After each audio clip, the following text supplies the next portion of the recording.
dawned on me that the recording thing was not working. It's working now. So go ahead and ask your question. That'll be a perfect tie-in, and I'll go over that again. Okay, perfect. Thank you. So on the class page, it says for me at least that the artist researcher service learning was due at August 28th, 2022, and I was just I know that there was Oh, some. you're right. Okay. Oh, that's so embarrassing. I went through and I thought I had revamped absolutely everything. Okay. Oh Well, no, you're fine. oh, that is so embarrassing. I was just Oh, wondering what the actual geez. due date for that was, and if I missed it, if it was on the 28th or not. Oh, okay. Let's change all of that to Friday. We'll just, all of those will be due on Friday. Okay, I'm so thank you so sorry. much. That is so, okay. I will explain what's going on. Canvas from the teacher perspective, Canvas does a thing where when you move over a class that you've already built, you have an option to say update all the due dates, and it will do that. And then and it works. I mean, 99.5% of the time, it works just exactly fine. But then every once in a while, something like that pops out, and it is just really embarrassing. So I thought, and so I'm going through and I'm double checking because it said August. I thought it was updated, but yeah, August 2022 is not the right due date. So again, I'm just going to change all those due dates to September 1st. Oh, this is funny. I just tried changing it and it wants to go back to the year 2022. Sigh. Okay. So thank you very much for catching that. And I really do appreciate everybody's been very patient. I sometimes a new semester, everything works absolutely perfectly. And a lot of the times there's a couple things that don't. Had classes before where everybody finds every excuse possible to complain about everything. And you guys have been really good about saying, hey, this isn't working or that isn't working. So I really appreciate that. So as you guys, in just a couple of minutes, I'm going to have you refresh Canvas, and all the due dates should reflect, a, a date in this year, and it should all be September 1st, which is Friday. So one thing that I think can be really confusing for a lot of people is that the department wants us in many of these classes. They've mandated that we have research, or I'm sorry, work logs for everybody to record. And I think for pretty much everything, I've included like a sample work log. It does need to be typed, but something that's really important that people have gotten hung up on before is each of the work logs need to be just for that module's work, which means that I have gotten a work log at the end of the month for everything somebody's done during the month. And that really doesn't do anything. In order for the work log to be effective, I need to be able to see um, what the time is for. And it's more an exercise for you to keep track of your time than it is for me to look and stare over your shoulder and double check that you're doing your time. So for example, each of the work logs are labeled with the module that they're for. Just go through that module stuff and keep track of the things you're doing. And approximate is absolutely fine. But rather than we do need a little bit more detail than I spent 3.5 hours on this module. It's going to be better like in this module 7.A, where you say on this day I spent 15 minutes doing the artist research. The next day I spent 45 minutes. I went through the artist list. Or sorry, I spent 15 minutes of the artist list one day, 45 the next day. I watched all the videos and stuff like that. That took another half an hour on that same day. And then the last 2 days, I just spent working on the artist research for service learning decision and filling out my work log, that kind of a thing. And then you submit.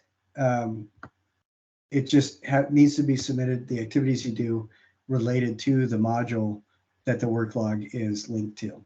So for example, the work log module 1 that says sculpture-based photography should be an approximate record of your activities for module 1 sculpture-based photography, which would include reading the material, taking the quiz, doing the background, watching those videos, writing the artist review, and then actually constructing the house and uploading it onto the discussion.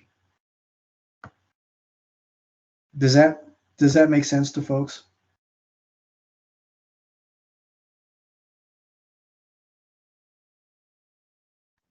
Yes. Okay. Yeah. Sorry. All right. Good. Excellent.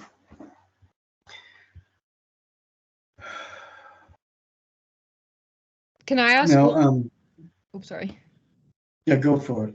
I'm pretty sure that you already answered this, but just double checking. So once we choose either service learning or the artist research, then if it says, say I choose like artist research and there's like a service learning option due on Friday, so I don't have to do that if I choose artist. Right. Okay. And what's going to happen is if you're doing the artist research thing or service learning, there's that little assignment that's worth 5 points that says artist research or service learning. You fill that out, and this weekend I'm going to go through that, and I will remove your name from the due date or from the due, I don't know what it's called, the assignment pool or whatever for the other option. So for right now, everybody's going to see both service learning and artist research options on their to-do list. But after this weekend, you should only see the ones that are on your, that have to do with your option. Okay, thank you. All right. So that makes more sense? Yeah, that's awesome. Thank you. Okay. And before I started recording, I also pointed out that I thought the photos had transferred over for the sculpture-based photography assignment, but they hadn't. But the link, I think the link is to a site called Paperholm, which is PAPERHOLM.com. That shows there's a guy named, I think his name is Peter Holm, who makes these kinds of tagboard houses all the time. And it has a lot of different visuals of different structures that he's made to give people kind of an idea. And I thought that somebody had mentioned that they didn't see that link, but it is working. It's in the first paragraph. And as soon as we get off the call, I will find my photos and put them back onto that assignment page so that people have a better idea. I also wanted to point out that for all this stuff, the due dates, you guys do have like a 3-day grace. So if things get a little bit hectic or out of whack, keep that in mind. And then also, if when I'm grading, something hasn't been turned in, I will put a 0 on and then a little note that says submit for points. What that means is you need to go back and submit. It will it'll trigger something, or it has in the past, it'll trigger something in your Canvas program to let you know that it was graded. And it's just a reminder to help you remember to go back and submit that. A lot of people get really busy and they don't remember to submit things. And if something comes up, like say you somebody in your family is sick and in the hospital, whatever like that, just let me know. If you tell me what's going on before things happen, I will always extend due dates. If I find out 2 months after the course is ended, it makes it a lot more difficult to do anything for you. Did I mention last time that I had somebody calling me in the middle of the final? So we were on UVU campus giving the final. Somebody was calling me, and they were calling from a bathroom in an airport in Newark, New Jersey, saying that they didn't think they'd be able to make the final. it's always easier for me to make accommodations when you let me know what's going on and clue me in, as opposed to tell me that I should have known after the end of the term. All right. Does that make sense to everybody? Yes. Okay. So today I wanted to go over, well, first, before I launch into what I had actually planned, let's go down the line. Does anybody have any questions about stuff that's happened so far? Did you guys all get access to the YouTube video? How are you accessing the Teams link? Is it coming to you automatically, or is it only showing up through the email? And do the things seem to be, do the assignments seem to be relatively clear?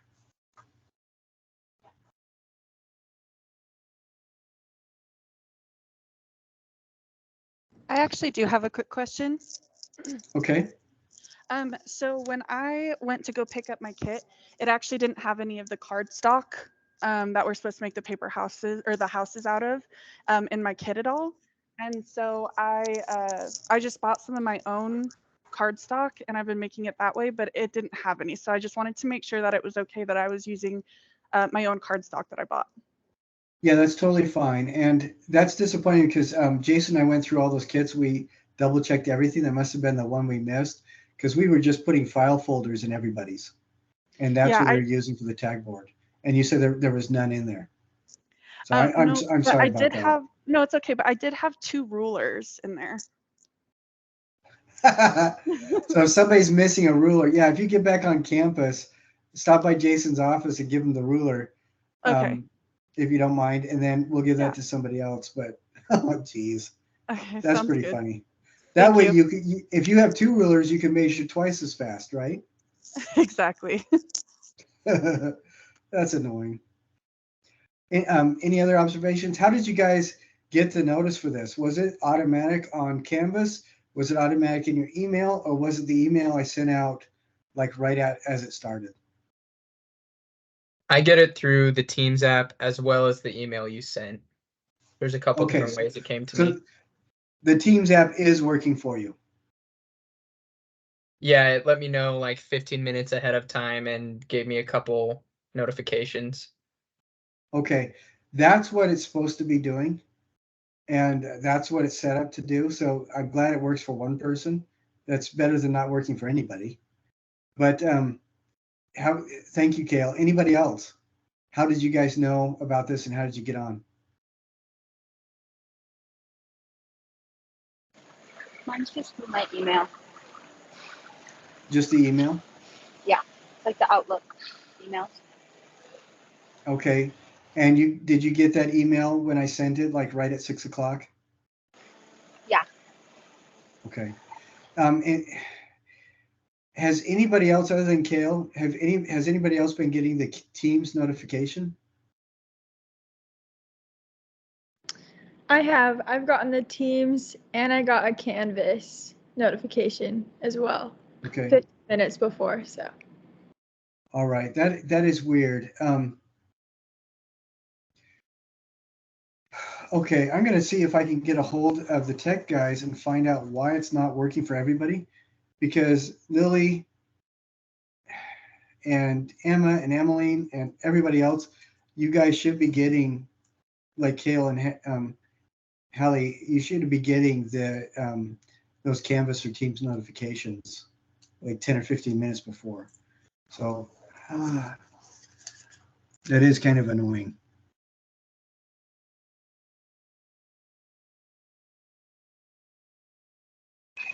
I will say the Outlook calendar, like it lets us know like 15 minutes before. So it like sends us like a few, or at least me, it sends me like, this is happening in 15 minutes. This is happening in 5 minutes.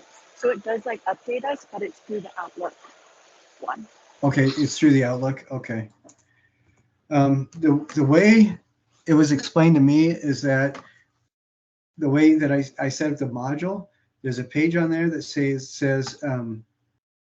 Microsoft Teams classes or Microsoft Teams meetings, one or the other. And that page should be visible to you. And that's where the calendar and stuff like that is supposed to be showing up. So I'll have to get together with the support guys and see why that isn't working for absolutely everybody. But until then, regardless of whether or not we get it fixed, what I will be doing then is sending out that email, ideally the morning of our meeting so everybody can see it, as opposed to right when we start. Professor, sorry to interrupt. I don't know if this helps, but on mine, it doesn't work. I have to go through email as well. And on that page that you're describing, the Microsoft Teams classes page, it says you have not been added to a team on this course yet. And we still have to get on there, just so you know. I don't know if that helps. Okay. Yeah, because everybody in the class is added on, or at least I manually added. And then the other day, I also went on my Teams thing and looked and saw that the system had added everybody 2 more times to a completely new one that it spontaneously generated. So I really don't know what's going on. I thought I had to resolve that. Okay, thank you guys. I will pull out my Tylenol and down a couple handfuls, and then I'll get to work on the problem. There is, I want to backtrack just a little bit about what people have been doing and everything, and I want to talk about the modules that you see that has shown up, and talk about applying the tools of artistic critique, and then we'll go into the talking about module 2. And then next week, I'll also put some more modules on, as well as one of the things we're going to be talking about next week is being a diversity collaborator. So that's going to pop up too. I think I'm going to go ahead and open that one or publish that one right now so you guys can see it. And we can talk about that if you'd like to a little bit. And I think that might be actually a good thing because we'll need to be ready for it for when we talk about it. So those of you who have access to your Canvas, I just opened up another module, and it's called Being a Diversity Collaborator. This one, the due dates, again, are totally wonky, and I will fix that right now so that the due dates are, everything is for like next Friday or next Sunday maybe. Yeah, next Sunday we'll do that. This is something that's really important, and I want you to be aware of it because we're going to talk about it a little bit next week. And this is, I'm going to mention it just a little bit right now, and then we'll go back with all the artsy type stuff.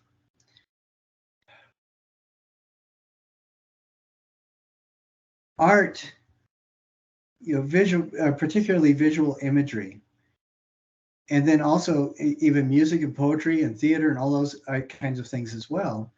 That has been used to help people expand their awareness in the world around them, to communicate things, but it's also been used as a tool by governments to control populations or manipulate them. And what is really horrible is we can find a lot of examples through the ages where media was used specifically to target particular groups and make them targets for victimization. And one of the things I'm thinking about is when St. Francis of Assisi was alive. I think this is about, I want to say mid 1300s. I don't have it off the top of my head, but I'm thinking that's what it is. When he was alive, there was kind of a growing sentiment towards another need to do another crusade, and it became the Fifth Crusade. What is particularly deceitful about that is that the reason it was started was because there was a cardinal who wanted to make a name for himself as a controller of people, and he was not really he wasn't chastised or anything because the church at the time thought that this would help them get some money as well. And at that time, in order to get people excited and prepared for the Crusades, they started having, in Italy, they started showing plays where, and having public performances like puppet shows and even public speeches and songs that were targeting particularly people who were Jewish, telling everybody how nasty they were, and then also targeting people who were Muslim. So, you know, they were hated by God, and because they hated God, and they were polluting the lands of Christ's birth. And so the government was specifically using music and theater to sway public opinion. And then what was one of the things I thought was kind of cool is that St. Francis, he actually traveled to Egypt. He talked to Sultan Kamil Malik al-Kamil. Sorry, I get his name mixed up. And you know, this guy who was just a monk, in a 2-hour conversation, ended a world war, the Fifth Crusade. They stopped it, and the Christian soldiers were getting dysentery. They were getting really sick. And after that conversation, Al-Malik and Al-Kamil and St. Francis had become really good friends. So Al-Kamil had his soldiers surround all the Christian forces, and he sent out their doctors. He gave them food, he gave them water, and he gave them safe passage to go back to the Mediterranean shore and go back home. And as a direct result of that, the cardinal who had started the whole thing was essentially disavowed by the church, stripped of all authority, and put in a little teeny monastery on top of a snow-capped mountain somewhere, and nobody knew who he was for the rest of his days. But the other result was that when St. Francis went home, he wrote a series of poems extolling the virtues of God, using the model of using an Islamic model of the something called Asma ul-Husna as kind of the spine for the set of poems that he wrote. So he did, and it became extremely popular. So he did the same kind of thing that the government had sponsored a few years earlier, but he did it in support of diversity and difference, which I thought was kind of cool. And so when we has anybody refreshed Canvas and seen that short module?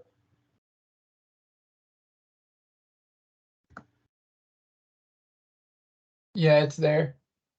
Okay, it's called Being a Diversity Collaborator. I want to show this to you really quick.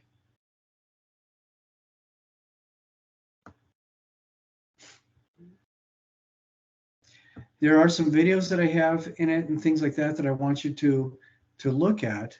And this is a topic that can be really uncomfortable. But I'm going to do a screen share and show you a little bit about this, and we'll talk about it.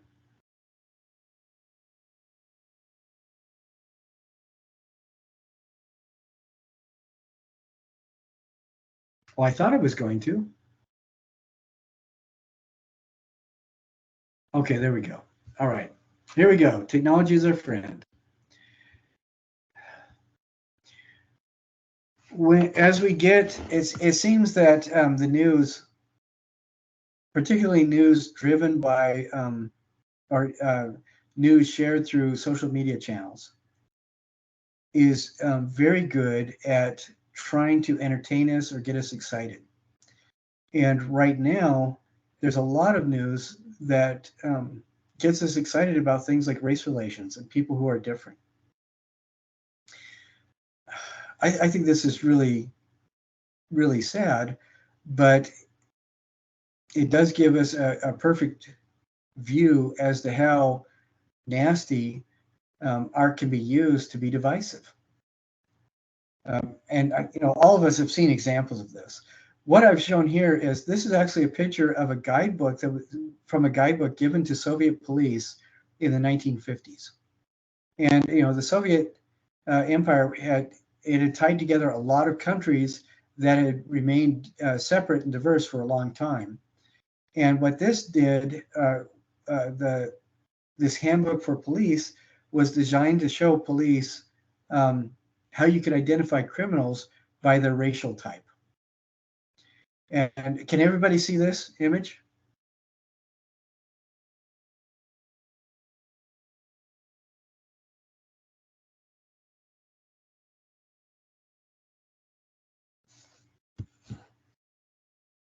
Can anybody see this? Yes. Yeah. I can see it. Okay. Well, we have our 18 different faces, and they were drawn by profile artists, but this is an example of institutionalized racial profiling that was used by the Soviets.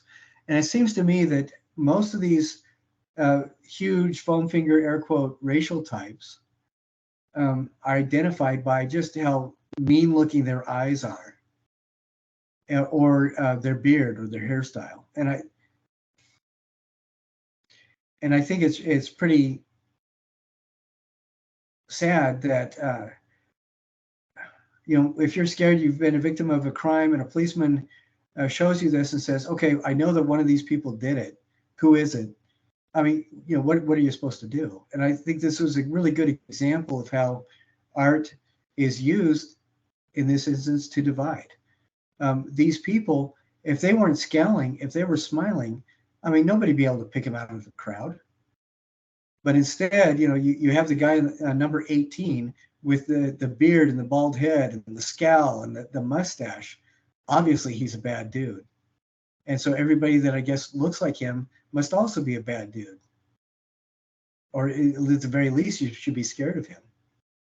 And it just, I don't know, we do see evidence of racial profiling in a lot of things. I think a kind of word for that kind of thing is demographic analysis. But I think this is a good example of the kind of thing I'm looking for, an example of when art is used as a negative tool to divide people. And propaganda is a perfect avenue for that. Mao Zedong said, the purpose of art is propaganda, which I hope that none of you agree with. And then there's also, I also want everybody to find an example of where art was used to unite. And I didn't have a picture of this, although there are pictures of it that you can find. The example that I thought was kind of cool is that from about the time of the Renaissance to the late 1800s, the Ottoman Empire, they controlled Turkey, and actually Ottomans were all the way to right before World War I believe. But they controlled Turkey and the surrounding area, and the Ottomans were primarily Muslim. And there were a couple of things that they did that I thought were really interesting. In Islam, it is very inappropriate to have depictions of a human being inside of the worship space. And if you look at Eastern Orthodox faith, Christianity, the icon or the image of the saint or any of those kinds of things is vital to being inside the worship space. And there is lots and lots of evidence that for these 600 years of the Ottoman reign, of the Ottoman era, they would find Armenian artists who were Eastern Orthodox Christians and sponsor them. These are members of the Muslim Ottoman ruling family. They would sponsor them to go to Italy and learn how to paint icons so they could come back and use that skill to paint icons in their own worship spaces in their Christian churches. So an example where art was used to support people that did not believe the same as each other, but they still encouraged and supported each other to worship the way that they felt they needed to. Another kind of cool thing about that too is that the Ottoman Empire was very aware of where St. Nicholas was born. He was born in a little town in Western Turkey. And the Apostle Paul went on several missions to several different towns in Western Turkey. And the Muslim Ottomans kept those towns and kept those sites, religious sites, clean and well kept so that Christian pilgrims could come through the Muslim lands and visit these New Testament sites, which I think was kind of a cool thing too. So what we are going to be talking about next week, and I'll stop sharing that. One of the things we're going to be talking about next week is we'll spend about maybe half of our time together sharing a couple examples of that and visiting about it. It can be a sensitive topic, especially right now. And so please, before next week, read up on that. And if we don't have time, or if you think we need more time, we'll move it to the following week.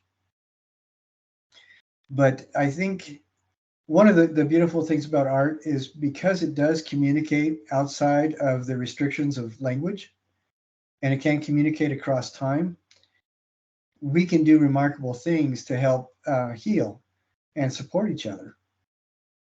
And the reality is that art, there's no reason for art to be jealous. And when we do support each other, it just makes our own work better, I think.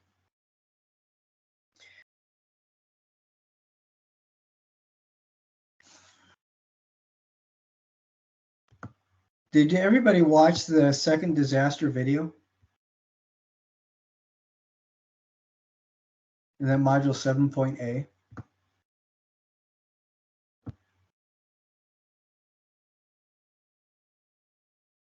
I don't think I've seen it yet. Okay. I'm going to do another screen share and we'll just go over that really quick.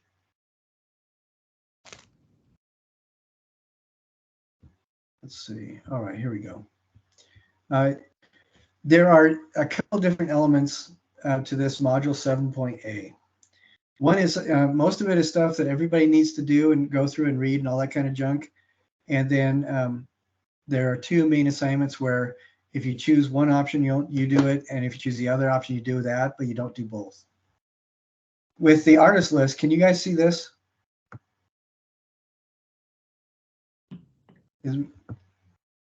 Is my screen sharing working? Yeah, it is. Okay. I wanted to explain this just in case anybody was unclear. Jason and I used to force everybody to do this with all 75 artists. And one day Jason woke up and decided he wanted to be nice to people for some reason. So unfortunately, you guys don't have to do that. You only have to look up 12 of these. Basically, it's you pick 2 artists from each of these groupings from it said module 1, module 2, all the way down to module 6, and then you pick 6 from this list of, I think it's about 33 artists from Barbara Kruger all the way down. And so you have a lot of control over what artists that you want to pick, but for each one, what you're going to do is do a search for that artist and add the word art, do an image search. And what you're going to do is somebody left their mic on and they're pounding something.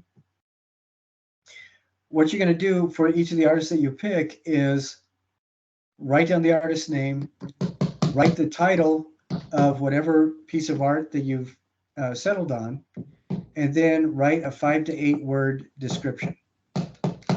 Let's see. And you're going to do that for each of the 12 artists, not for all 75.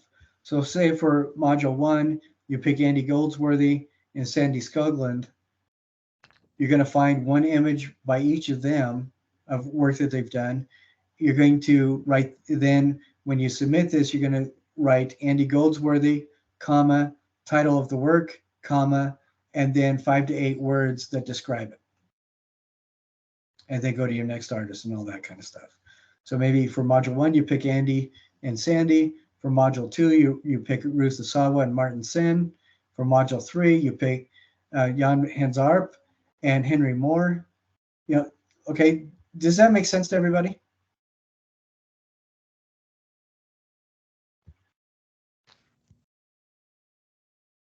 Yes. Okay. Yep. All right. Excellent. Very good. Let's see. Now I'm going to go to another element of this. And my face is looking confused because I'm trying to do the screen share stuff. So that assignment, that artist list one, is for everybody to do. And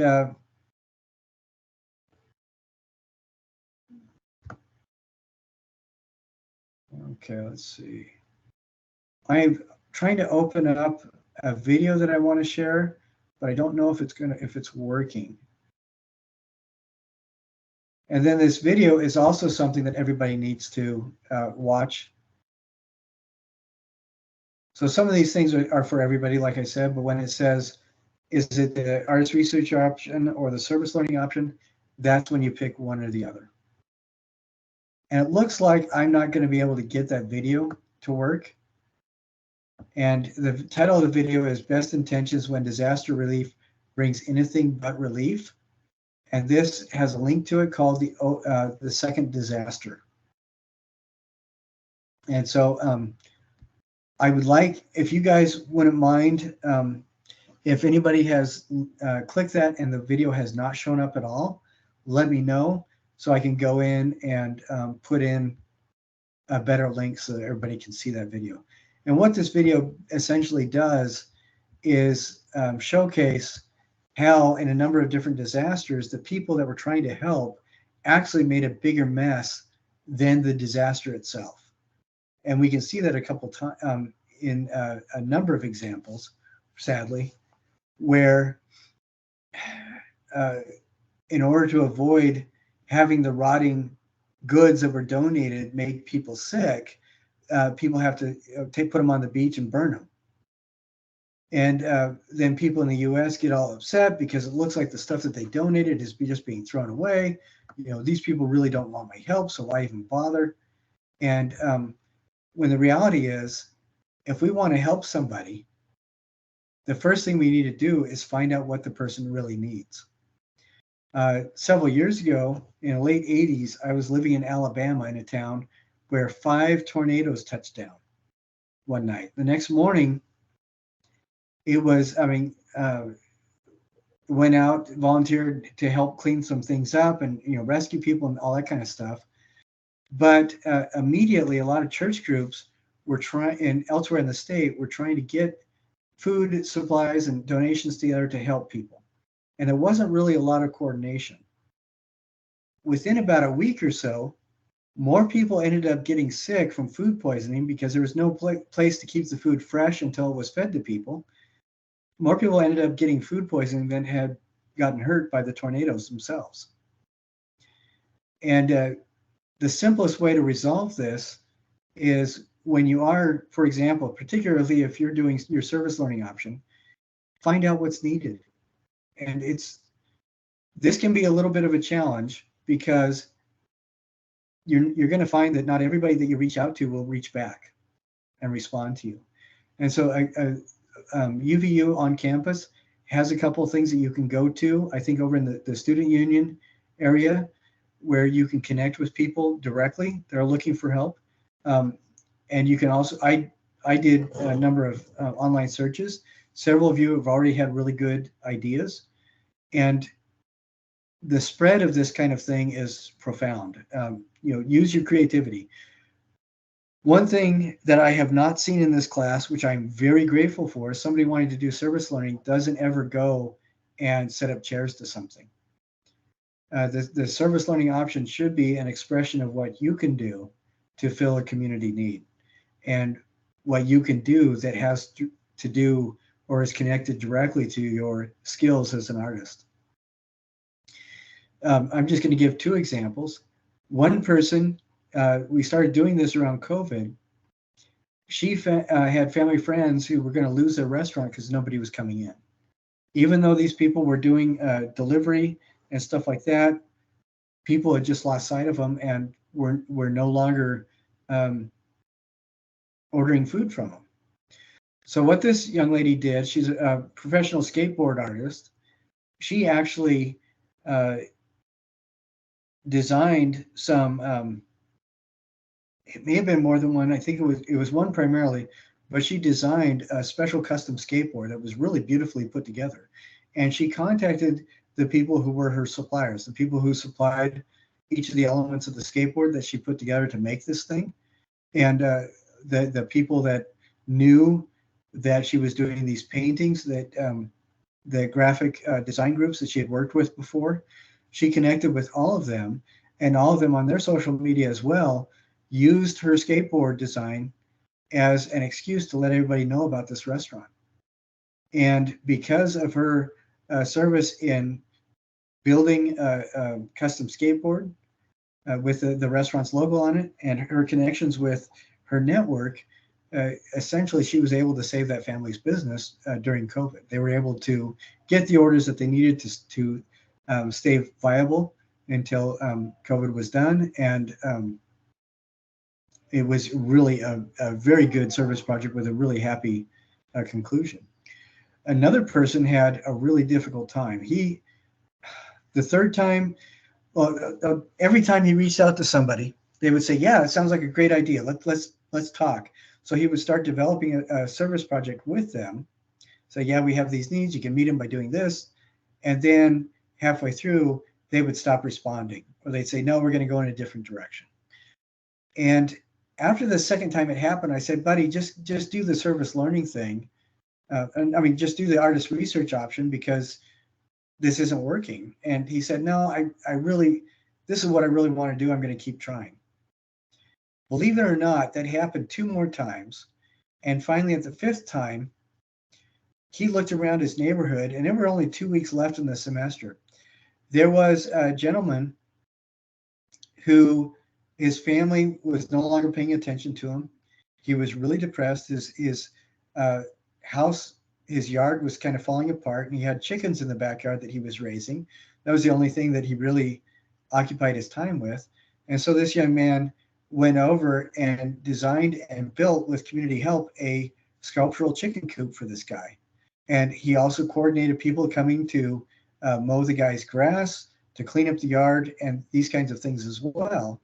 And at the end of it, this sculptural chicken coop had become kind of a monument for the community.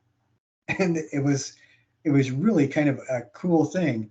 Both of those instances, somebody was really helped quite a bit, but the only way they could have been helped was because of the art skill set and experience of the people that were doing the service. So those projects look nothing at all like each other. So think about that. We're gonna go on to the next thing. This one are the tools of artistic critique. Oh, do you guys have any more questions about the artist research option or the service learning option as it shows up, or that module? So will there just be new modules that show up throughout the rest of the course that'll have the next steps? Yeah, and I'm thinking that what I will do, so you guys have an idea of what's coming next, is this weekend, I'll put the next ones down with updated due dates, so you can see how they're kind of spread out, and then you'll have a better idea of what's coming.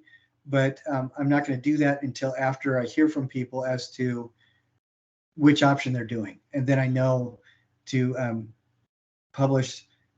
That way I'll be able to publish the assignments so that only the ones that you're going to be doing in your option are going to be showing up in your to-do list.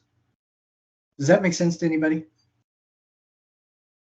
Yeah, I have one more question. Can we Okay. change our mind on which one we're doing later on? Like if a service opportunity presents itself, would we be able to do that? Yeah, absolutely.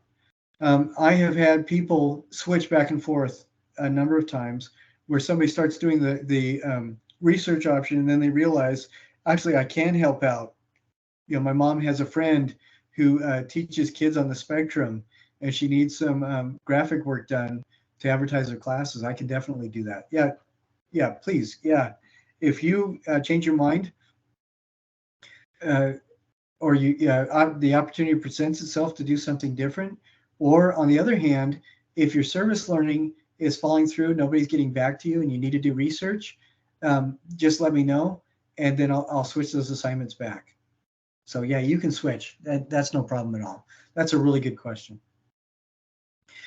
The next part that I wanted to talk about briefly is you'll see right underneath module 7.A, applying the tools of artistic critique is a module. Now, do you guys remember what the 4 tools of artistic critique are? I know there was something you probably read about 2 weeks ago. There's 4 tools: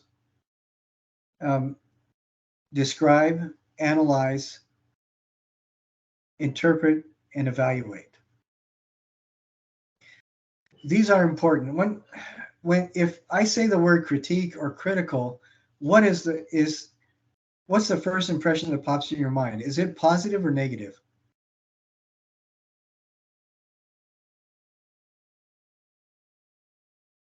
It has a negative connotation.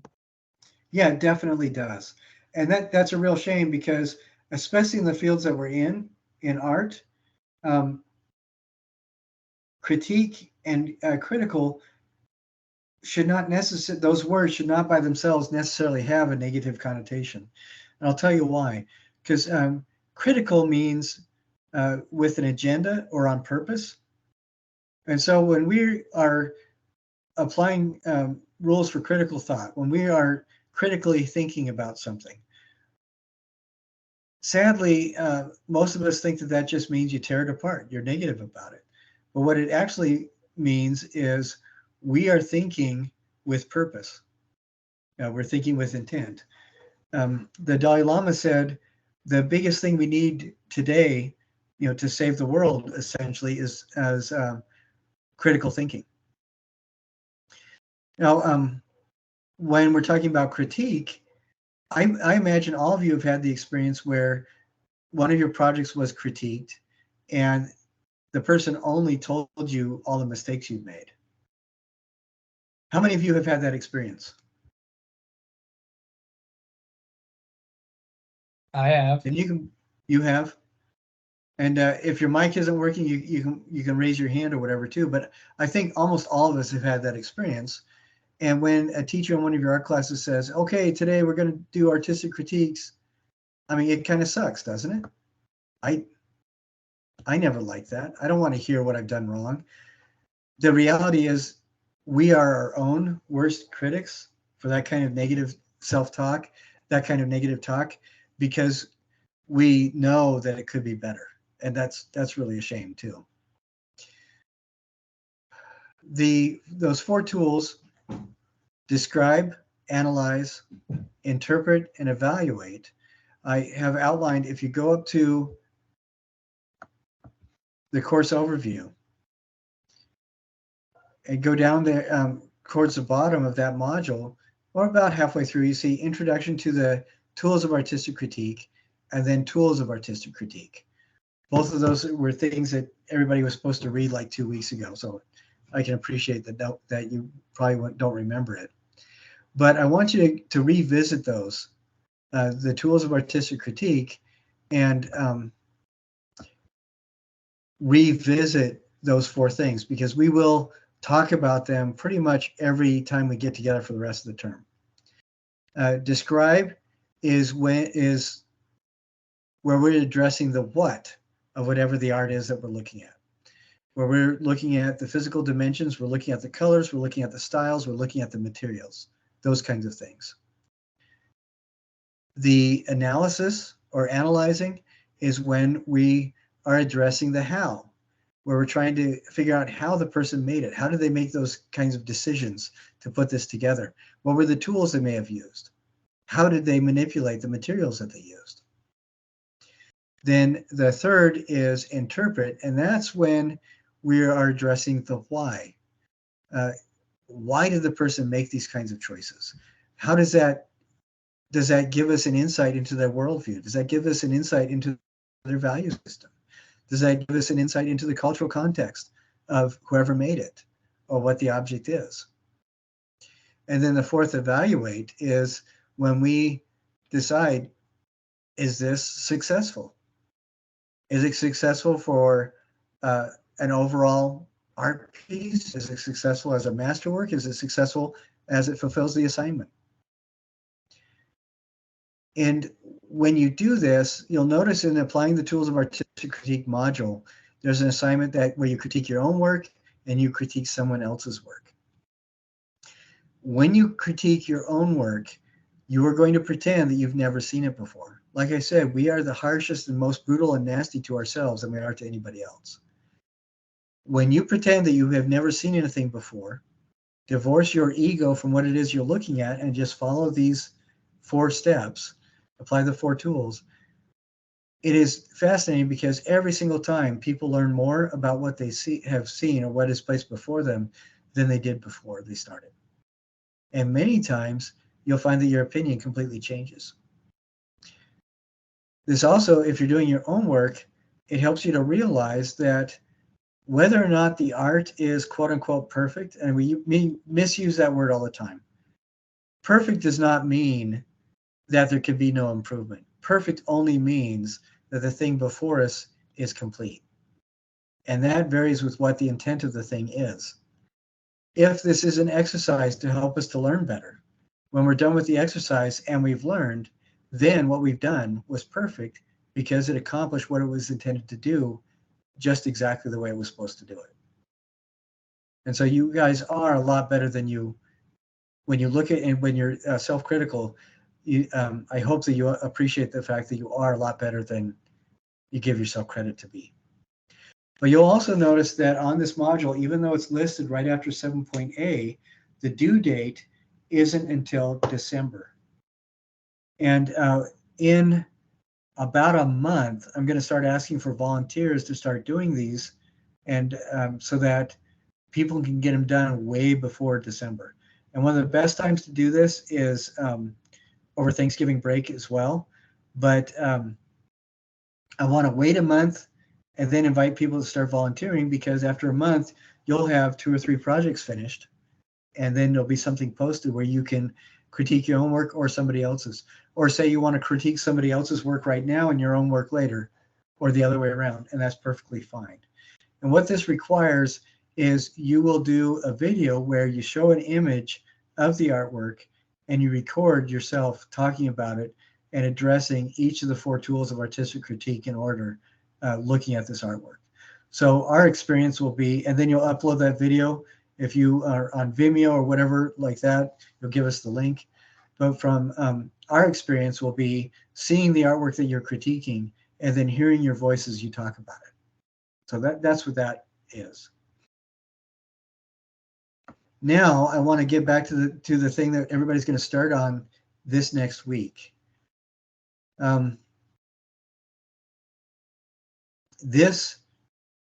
These first 2 assignments, we only have about a week to do each of them, and I hope that nobody really stresses about that. They're not designed to take a long time. They're designed to get you started. But with the defining volumetric form with line, see, I'm going to open that up and then share my page, my view with you so you guys can see what's going on.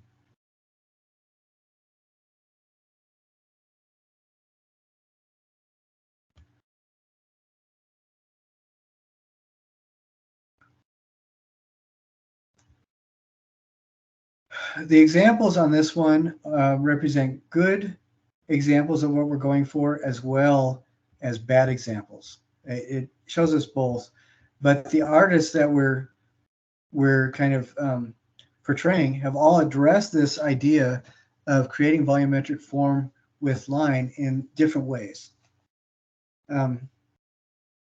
Alexander, can everybody see this? My page, I've tried to share the page now.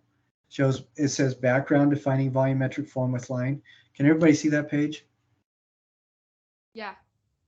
Yep. Okay, good. Excellent. When you do this background, you're just going to go down and watch all the videos and think about what you're seeing. What each of these people have done is essentially used wire to create a three-dimensional form. And some, it's more three-dimensional than others. I think Alexander Calder, I really like these videos because they showed a performance piece he did called Circus, where he made a lot of little moving sculptures out of primarily wire, and then did different things with them, and would perform this almost like a puppet show. And Alexander Calder is a guy that made the huge op art mobiles with giant plates of metal and very simple organic type shapes. And he did other things as well. But we're looking at primarily his essentially kinetic wire sculpture that he made, and then would perform these kind of puppet shows. Ruth Asawa is another person who's done this, and she has a different take on it. She's created things that almost look like science fictional forms in some cases. They look technological somehow, and they look futuristic. Then Anthony Gormley, one of the things that he does, he really likes using human form as kind of inspiration for almost everything he does. And a lot of these wire sculptures that he does, he'll generate the volume of a human form, but he'll do it in different ways. And when you look at these things, some of them, the wire's spinning around like the wire is tracking the movements of flies as they buzz in around the form of a human body. You see all these disconnected rings that when you step back, you see, yeah, it's a human form. Sometimes the wires are soldered together or welded together in different ways, so that when you walk around it, it doesn't make a lot of sense, and all of a sudden the human form comes into focus. And some of these are almost discarded machine parts that have been put together to create a human form. Then I don't know how to say this person's name correctly. I think it's Jaime Plensa, but I'm not entirely sure. His work, he does a lot of really amazing things as well. And again, he also has a very different perspective on how he produces his work. His sculpture that we're looking at is very organic. It's very futuristic. He uses a lot of these line kind of shapes so that when you see the lines, it almost forms a net. And the form that we're looking at is as our eyes follow the net around. That probably doesn't make an awful lot of sense, but I'm going to show you another image of some of his work. Let's see.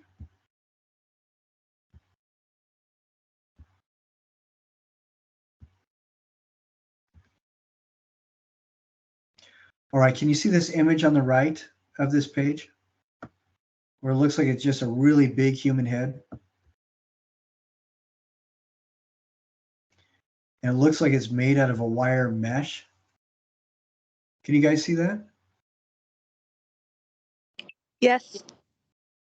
Yeah, and it's easy to see the face, but you can imagine as you walk around, if you're looking at it from different perspectives, you're not going to be able to see the wire change density like this, and the face is either going to disappear or look distorted. And so he has a very different kind of way of doing this than the other artists that we saw. And I'm going to go back, and I am absolutely certain that there is a way that I can do the screen share faster, but for now, we're just going to have to deal with it. And we also have Mark. What's that? I can help out with the screen sharing.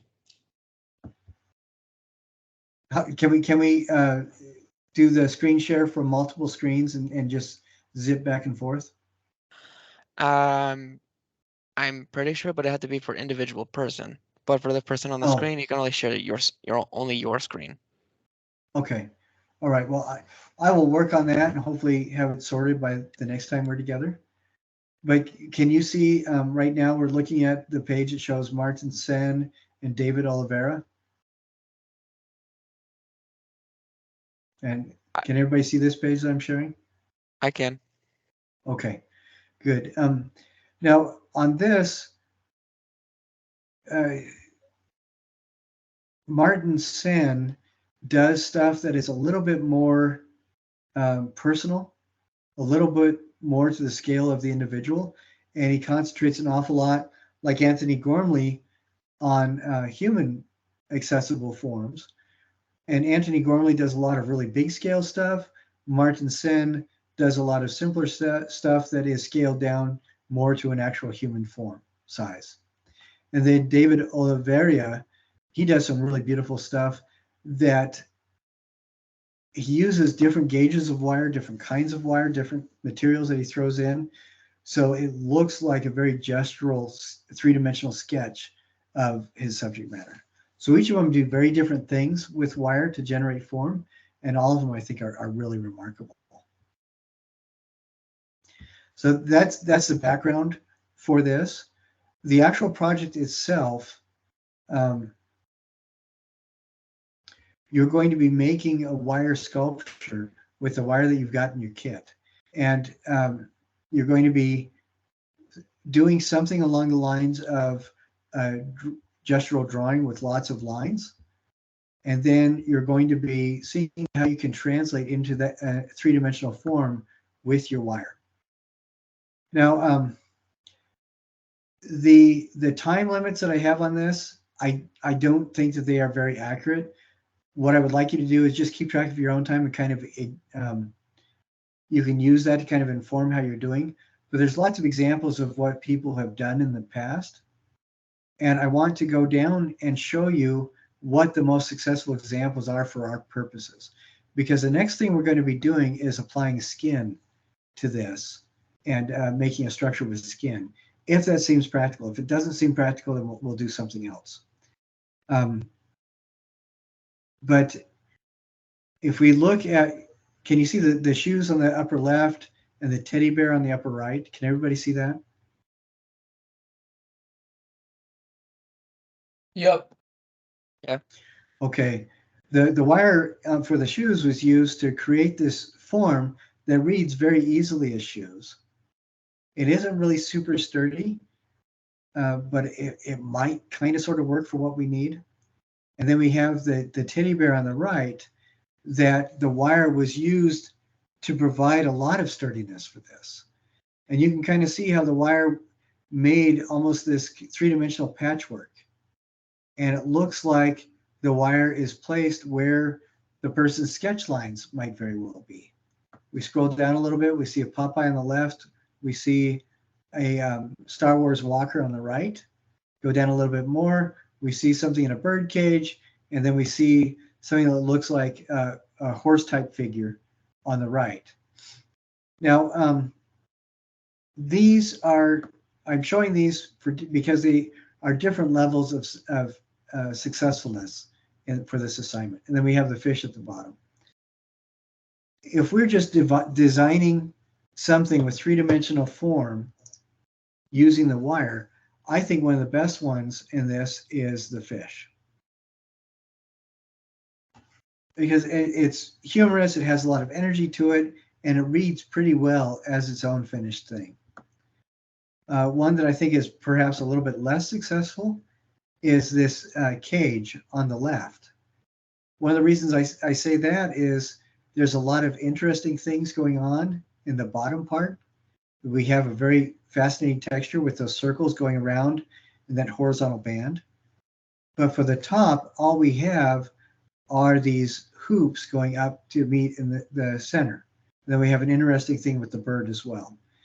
If you were wanting to do a bird cage like this for this assignment, what I would say is those hoop structures are not really doing very much for the overall object. If you wanted to do something like this, I would do maybe a couple more of these vertical hoops, and then I would connect them with horizontal bands as well. And you could apply a different texture to that on top, so it differentiated from the bottom. And on the bottom, you could add maybe a couple more so it almost looked like a basket being woven. Now, if we look at it, it's pretty successful. You can clearly see the three-dimensional form of this kind of horse type shape. But as a structure, it's not really super successful because it doesn't have a lot of sturdiness to it.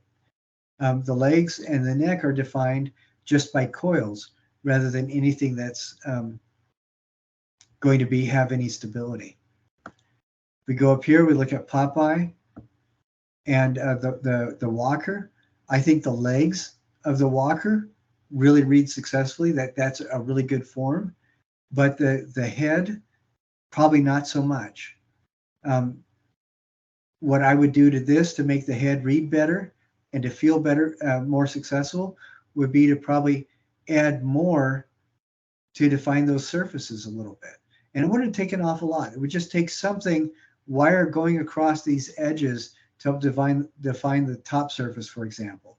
Wiring going up and down or horizontally on the two sides so that that's fleshed out a little bit better and reads a little bit better. And again, it wouldn't take an awful lot. Then we go up here and look at this. I think the teddy bear is pretty good.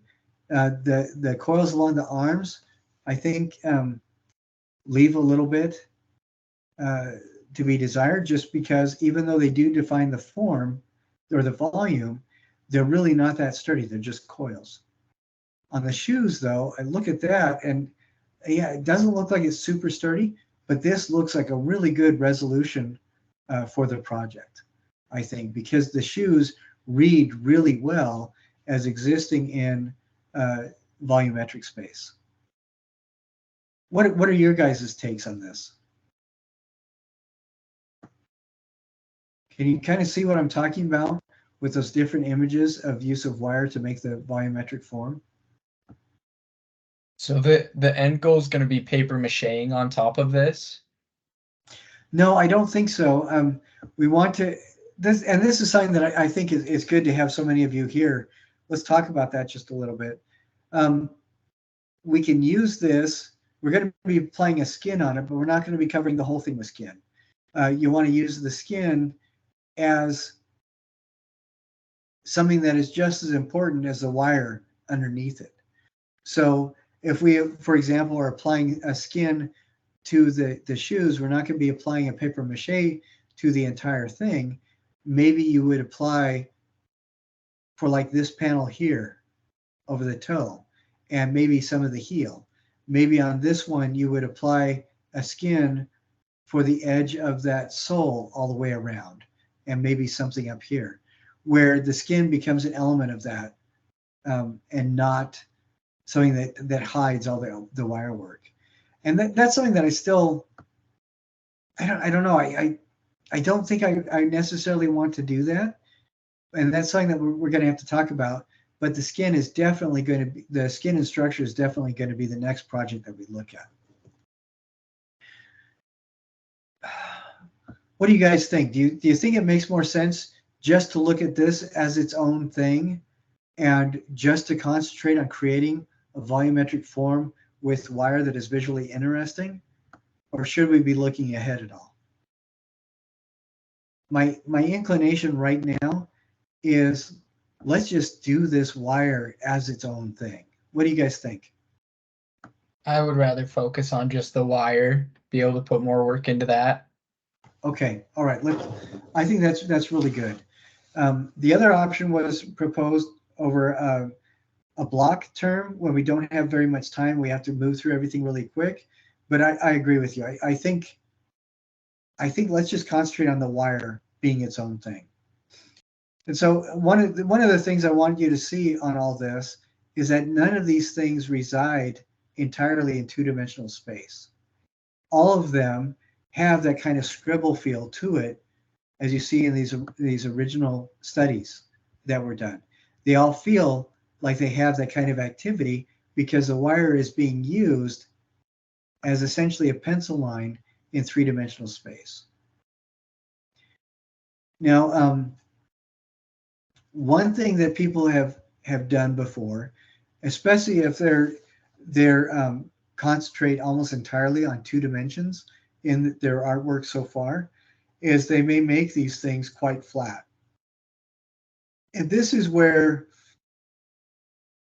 I think I mentioned before, you guys can resubmit and you guys can tweak things and resubmit them as often as you'd like. So if you do something like this and it's not, and you turn it in, you don't get the grade that you want, and it's not exactly what kind of thing that we're looking for, I can tell you what I'm thinking should be done with it and how it can be made better. And then you can go through and revisit it and then turn it in for more points. And you can do that. I have had a student do this 3 times until they got to the point where they got a perfect score. So, and I want you guys, we have plenty of time to do that. You have a whole semester. So I want you to be aware that that is an option where if you do it, you're not really super happy with it. We talk about it and you resubmit it after you've changed it a bit. You will get more points and you can get up to a perfect score on this. So I think, yeah, let's proceed ahead with that. That this wire is going to be its own thing entirely, and that if it's not exactly the way you want it, you don't get all the points you want, you can turn it in, you can resubmit it after you've tweaked it for more points. What do you guys think about that? Does that sound good to everybody? Yeah, that sounds awesome. Sounds good to Okay. me. Yep, me too. All right. Let's I move like it. forward with, okay, excellent. Let's move forward with that assumption. Well, no, not with that assumption, with that determination that the wire is its own thing, absolutely. And if you're not happy with it, you turn it in anyway, and then we will, and if you don't get the points that you want, we'll revisit it. I'll talk with you about it, and then you can resubmit it after you've tweaked it. All right, does that sound good to everybody? Well, I already asked you guys that, and you guys said yes. So I was just recapping, sorry. Right, are there any, I'm winding up now. Are there any further questions that people have about the things that we've talked about? I have one question. It's a bit different though, so if you're not ready to swap topics, I can hold it for a minute. No, that's okay. I'm winding up. So questions about any of the things we talked about will be just fine. Okay, so I was just wondering, it's a question with the work logs. Does time spent in this Zoom call count into the work log, or is it only time spent doing work for the module? I think that's a good question, because if you're not in this Zoom call, you're going to have to watch it. So either way, it's going to eat up time. And I think that is perfectly appropriate. That'll be, you can include that 1.5 Zoom call or whatever it is, either watching it as a recording or participating in it live, either way. So you keep track of that. And when you write up your work log, you can just include that in attendance or whatever, or write down, I watched it or I was in the Teams call for this length of time. So yeah, that's a great question. I think that's good. Any other questions?